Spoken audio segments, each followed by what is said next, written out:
Greetings, fellow Gorehounds, and welcome back to a Blood Splattered vlog. I'm the Horror Guru. And I'm Count Jackula. And today we're going to talk about Evil Dead Rise. Which is the latest in the Evil Dead franchise, though it is not quite a sequel and not quite a remake. It is more of a standalone sequel, and it seems to be existing within the Evil Dead remake universe because everything in this movie feels way more in tone with that than the campiness of the original trilogy. Yeah. And this movie seems to introduce a bunch of new things that we haven't seen in an Evil Dead movie yet. Number one, it is a Evil Dead movie not set in a cabin in the woods, but instead set in a apartment complex. We are dealing with a family, actually two families, including a bunch of kids. So we got kids getting mutilated in this movie in a way we have not seen in any of the Evil Dead movies before. The difference between the Kandarians of this one and the Kandarians of the original is that these Kandarians are a lot more sadistic. Yeah. Way more sadistic. They're super sadistic. There is a lot of self-mutilation from the demons in the Evil Dead remake. In here, there's a lot more them inflicting mutilation on other people. Yeah. In this one. And it's a lot of mutilation. They weren't kidding when they said that they used gallons upon gallons of blood in this movie. And not just because they use a pool of blood at one point. It's the most an Evil Dead movie has had. Oh yeah, most definitely. I want to just clear one thing up right away because I know there's been some confusion for people who haven't seen this movie yet, and that's that the main character of this movie, Beth, is not Mia from Evil Dead 2013. She's a completely new character. She is a punk rock chick who has recently discovered that she's pregnant, so she flies back to visit her sister and her sister's family in order to figure things out for herself. But, things go wrong when a bunch of demons are unleashed upon the unsuspecting people. If you remember back in Army of Darkness, they specifically reference the fact that there are 3 Necronomicons. Yes. That they know of. Yes, this is the 3rd volume, I believe they say in the movie. Yeah. The 3rd volume of the Necronomicon. Yeah, so there's a second one out there. Yeah, somewhere. First of all, loved the movie. Oh yeah, absolutely adored this movie. This movie, it gives you exactly what it says on the tin. This is an Evil Dead movie. If you saw the remake, you know how sadistic this version of the Evil Dead's gonna be. It's about that sadistic and then some, because now we're dealing with children having to deal with it, so there's an extra layer of horrifying happening here. Yeah, as a movie, I still prefer the 2014 remake. 2013 remake. Yeah. That one's still a little bit better. But as far as meanness and how fucking nasty the demons get, this one's got that one beaten hands down. Oh yeah. I think I prefer the 2013 remake too, but like this is like comparing like a filet mignon to another filet mignon. I'm like, well, I love both. It's a hard one because it does a lot of shit that the other didn't. Yes. And it gives the Kandarian demons new abilities that you didn't know they had. Oh yeah, that's the 3rd new thing that this movie does that's different from previous Evil Dead movies, but we can't really talk about some of those without going into the spoilers. Those are spoilers because you haven't seen them before. Yeah, it's stuff that happens mainly in the climax of this movie, and it is brand new. A whole new way for the demons to fuck with people. There's a lot of homages to past Evil Dead movies, especially Evil Dead 2. It's very obvious that even though this is not the same character or the same story as Evil Dead 2013, this is the Evil Dead 2 to it. This movie is more action-packed. It's a lot more like Alien to Aliens. Yes, 100%. Aliens is a great comparison. Yeah.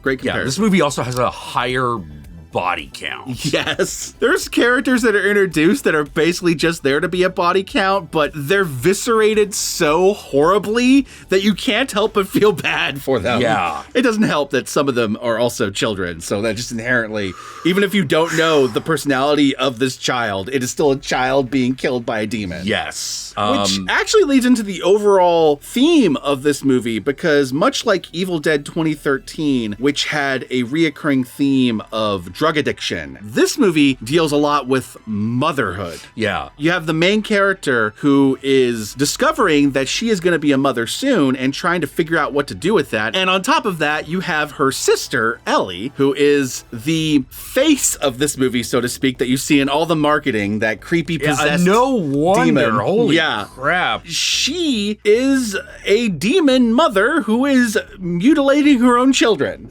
Doesn't start out that way. Doesn't start out that way. She is a very good mom up until that point, but demons be demoning. Yeah, and you could tell that there is a flow through of single motherhood stress. Yes. Will that turn you into a monster? Yes. So there is quite a lot of that, but it is a little bit overshadowed, and not in a bad way, by the violence that happens. 100%. 100%. I'll tell you this, there is a moment where it's like, they're in the walls! Yeah.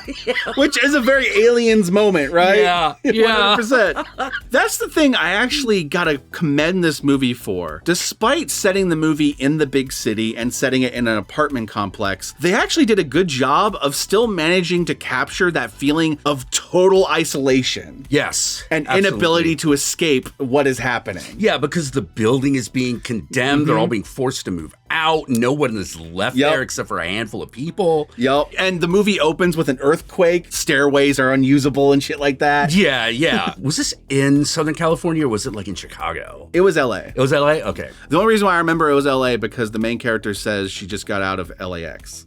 That's right. That's right. One thing I really fucking love about this movie, and I've seen people criticize this, but I love the main characters of this movie. The whole family is this awesome collection of punk rock chicks and punk rock son. Oh, that's the other thing. The son is actually either trans or genderqueer. Yeah, they never actually specify in the movie. It's never specified. They're definitely played by a trans actor. Whether or not the character themselves are supposed to be trans, I don't know, and they don't really make a big deal out of it. The demons don't even make a big deal out of it. Nobody cares. No. Yeah. It's just, a normal thing, which is pretty cool. But like everyone in this family are like alternative characters. Yes. They're all like, they're not like the normie nuclear family. You have the main character, Beth, who's in a band and literally is a rocker by trade. You have the daughter who isn't specifically a rocker, but at the beginning of the movie was going to go to a protest to protest shit. Yeah, exactly. So it's obviously a politically active person. Yeah. You have the son who is into music, making their own music. He's got a whole DJ turntable. Yeah, they make electronic music, and they got like posters of like Fatboy Slim and fucking Iron Maiden and like all that shit. It's really cool. A very eclectic collection of posters. Yeah. And then you have the youngest daughter, Cassie. She's just nuts. Yeah. I love her. But it's like, oh, she's going to cut off the head of her dolls and put it on a staff, and now it's Stephanie. Yeah. Her magic staff. Her magic stick. Yeah. I love this character. And I've seen some people complain that, oh, these characters are too quirky. And I'm like, what? These are the most real characters I've seen in any of these movies. That has got to be a criticism leveled by people who do not live in the non-mainstream world. I would have to agree, yeah. Because I'm like, no, I know all of these characters. I know someone in real life who's like each one of these people. That's what I was thinking when I was watching. I was like, oh, I'm watching an Evil Dead movie and I know all these characters. These felt like real people, unlike the cardboard cutouts you usually see in horror movies. We're going to be seeing Stephanies at conventions. Stephanie! I just know it. Absolutely. And I gotta say, Ellie, the mother-turned Kandarian demon, is probably one of the best Deadeye performances in all of Evil Dead. And that's including some of the more iconic ones from like Evil Dead 2 and shit. Yeah, it's almost as if like the character of Deadite Linda is in the entire movie. Yeah.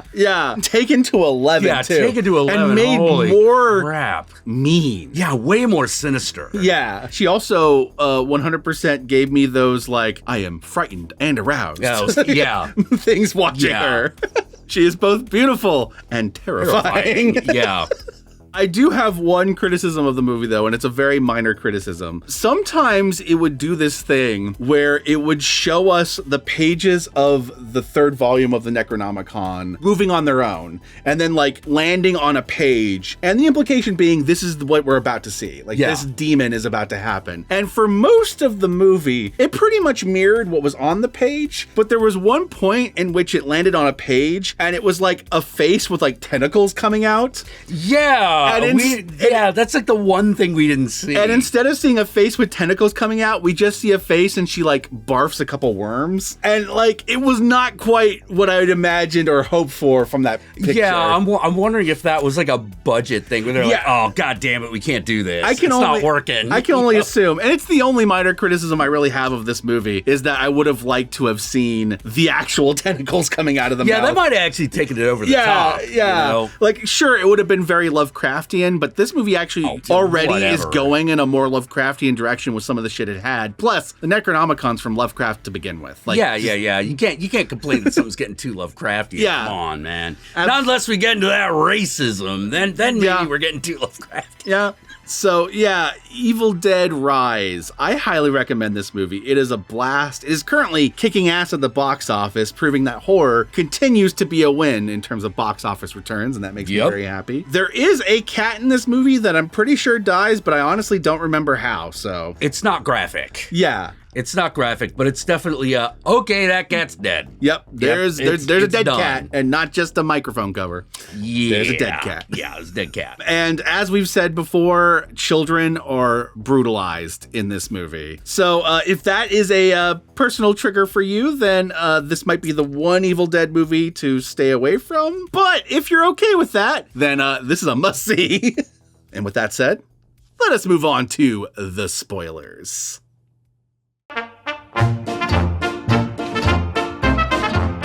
I believe it was Wes Craven that once said the first maniac in a horror movie that you got to be afraid of as a director. Oh, yeah. Yes. 100%. 100% here. Like, no one is safe. The movie introduces us to the main character and then introduces us to her sister and her sister's kids. And when we say kids, we have 2 teenagers and a little kid. But we're also introduced to other people in this apartment complex, such as the neighbor next door, his little siblings, I'm assuming. Because I didn't think they were his kids. I think they were his siblings. Yeah. As well as an old man that lives across the way. Yeah. Old crotchety white guy who has a shotgun, you know. Because you gotta have a shotgun. Only one of these kids makes it out of this movie alive. Yeah, only one of them.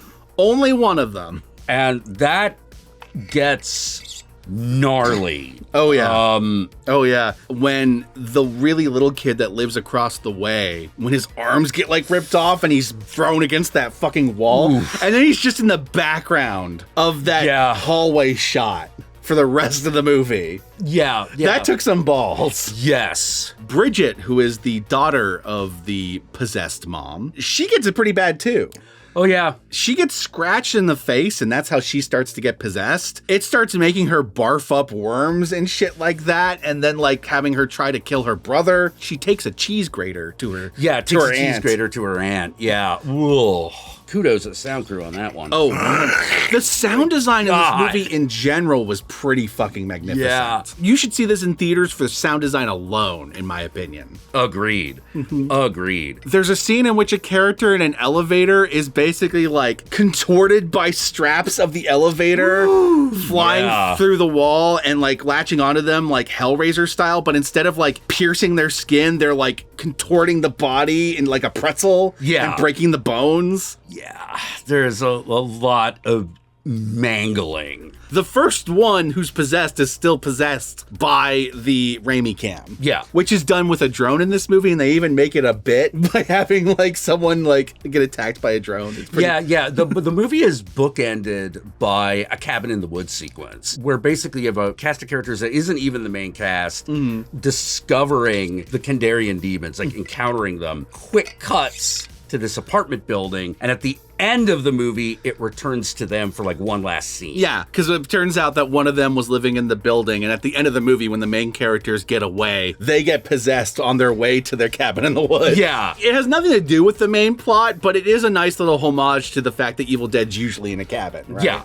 But what I really liked about not having it set in a cabin was it's very obvious in this movie that they built legit sets, and then they were able to do things with those sets that you wouldn't have been able to do if they shot on location. Correct. Like, for example, when they flooded the elevator and did like a Shining style. Yeah, there's actually a bunch of Shining homages in this. When the elevator full of blood fucking crashes onto the ground floor. You've got when the mom is in the bathtub. It's specifically meant to look like the bathtub scene in Shining. Also, the entire like Cable Guy style like hallway.